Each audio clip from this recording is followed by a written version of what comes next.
Welcome back to another episode of MotoGP Mac, and today we're going to talk about the upcoming race this weekend in Le Mans. Now, before we get into it, here is the schedule for Friday.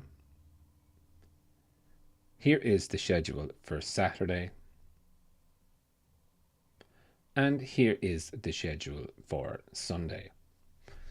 So with this weekend coming up, God only knows what is actually going to happen, because Le Mans is one of those tricky circuits where, form can be thrown out the window at some stages as well. So it will be interesting to see how the championship leader Alex Marquez gets on. With Mark 1 point behind him, Pecco 20 points behind him, I still think it's all up for grabs. It's not written off yet. Franco Morbidelli and Fabio Di Giannantonio, they're a little bit outside it, but it's still, they are having a good, solid season so far. Homeboy Fabio Quartararo, what is exactly going to happen here? Is he going to put in another amazing weekend like in Jerez? Is he going to use that new engine that they tested in Jerez? There's a lot of unanswered questions. Top Honda man then, Johan Zarco, another Frenchman. How is he going to go around his home track? So really going to be good to see what happens between the two of them. Aya Agora, I'm always happy to see Aya Agora around the circuit now. How is he going to do it? Last couple haven't been his best, let's just call it, but he's always willing to put out an old surprise for sure.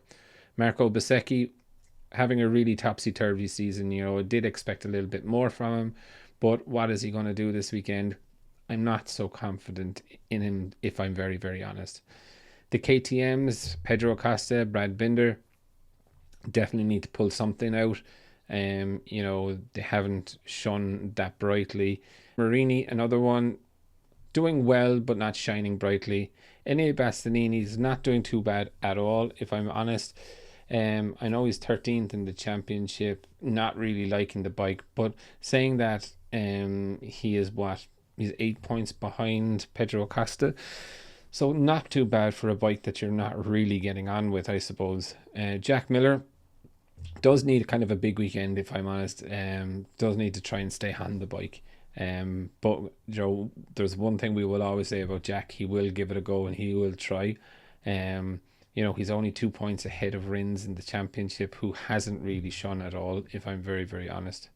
Joan Mir, look, realistically for Mir, a 10th place finish is good enough right now. Do you know what I mean? Try and stay on the bike, really, is all I'm hoping for him. We've Raul Fernandez then. Augusto Fernandez is not riding this weekend as Miguel Oliveira is back. We also have Nakagami as a test rider this weekend, doing a wild card. Samkit Chantra, look, realistically, what can you expect from him? He's not going flying over. So he's not. Look, he's doing exactly what I thought he would be doing right now. So look, he is struggling in MotoGP, but saying that, he is a rookie and we do need to give him time and opportunity.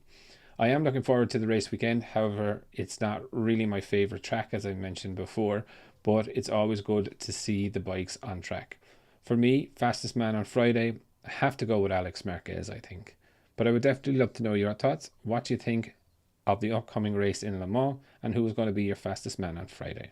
Definitely leave your thoughts in the comments below, and I'll be back again tomorrow for another video.